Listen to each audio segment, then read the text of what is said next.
Governor, on behalf of the Chamber EDC, we'd like to sincerely thank you for being here again this evening. We sincerely appreciate your commitment to North Dakota and your friendship with us here in Minot. In my first official and public action as the Chamber EDC Chair for 2025, I'm going to decree a pardon upon you for being Roscoe Straley's friend. I want to take a couple of minutes this evening to talk about the future of Minot and the future of the Chamber EDC. We have a full house this evening because of the work that we do as the Chamber EDC, because it matters to Minot. It matters to our people. It matters to our businesses. It matters to the institutions and the agencies that operate here. Organizationally, we at the Chamber EDC strive to find that balance between the 5 strategic pillars that Cassidy and Brecca have mentioned previously. These define our mission as the Chamber EDC.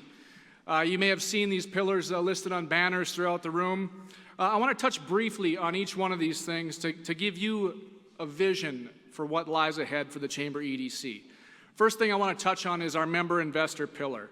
Our member investors, 700 of them, are the largest supporters of our organization. Their financial capital and their human capital are the foundation of the Chamber EDC. We will continue to provide best-in-class networking opportunities to enhance the relationships of the Minot business community and to facilitate those connections amongst the business leaders of Minot so we can work together to grow the community and grow the economy. We'll continue to track our competitiveness, and we will continue to lean into those economic factors that make Minot a leader. Additionally, we are not going to be afraid of the factors that we can improve upon. By listening to our member investors, all of you, we gain the insights necessary to move this organization forward, to move Minot forward. And we ask you, as our member investors, to engage with us as the board and with our team with your knowledge. Our second pillar is community development.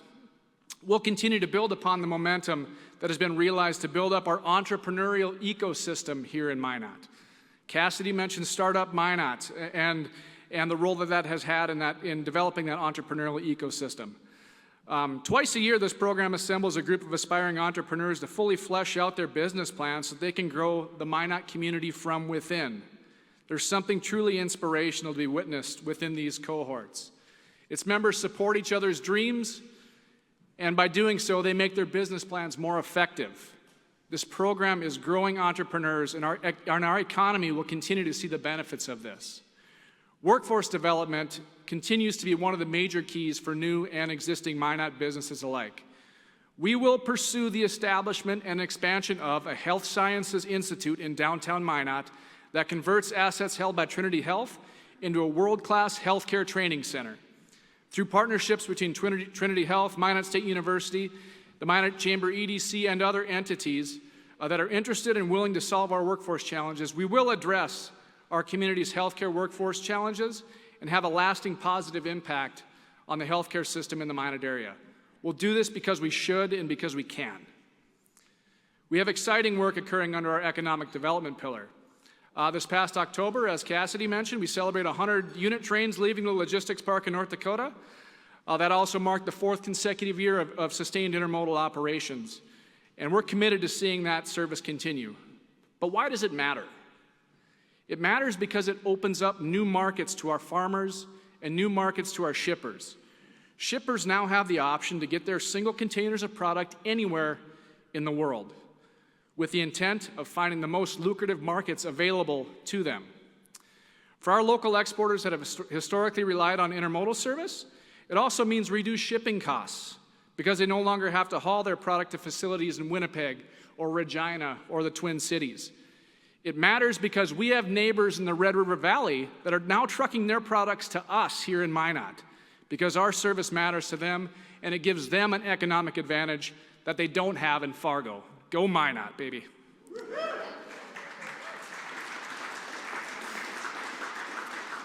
In the economic development space, we also work to attract investment in industry which strengthens and diversifies our economy.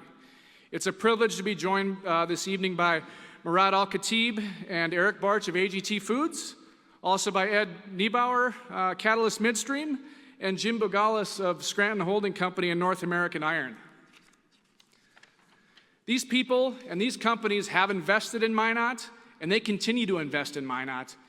And they have our commitment as the Chamber EDC that we will continue to make Minot attractive to their investment and their industries.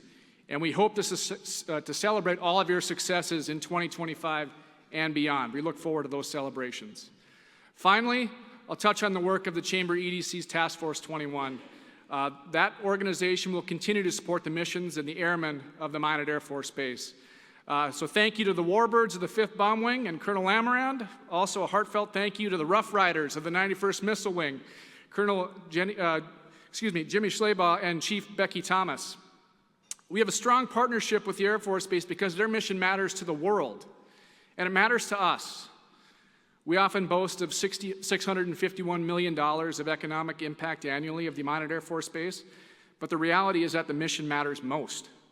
The Warbirds and the Rough Riders are a stabilizing force in an otherwise unstable world, and it's a privilege to support their missions and to ready the community for the evolution of these missions, including the implementation of the $140 billion Sentinel program, which will replace the Minuteman III ICBM over the next 15 or so years. Think about the gravity of that investment. $140 billion. Now, granted, it's over 3 bases, but still, a third of $140 billion is pretty awesome. We have nearly 700 member investors, and to each one of them, you matter. Your investment in our organization matters. It's really a privilege to serve in this role. I thank you all for your engagement and your commitment to make Minot an exceptional place to invest, to live, and to work. Thank you all for being here this evening.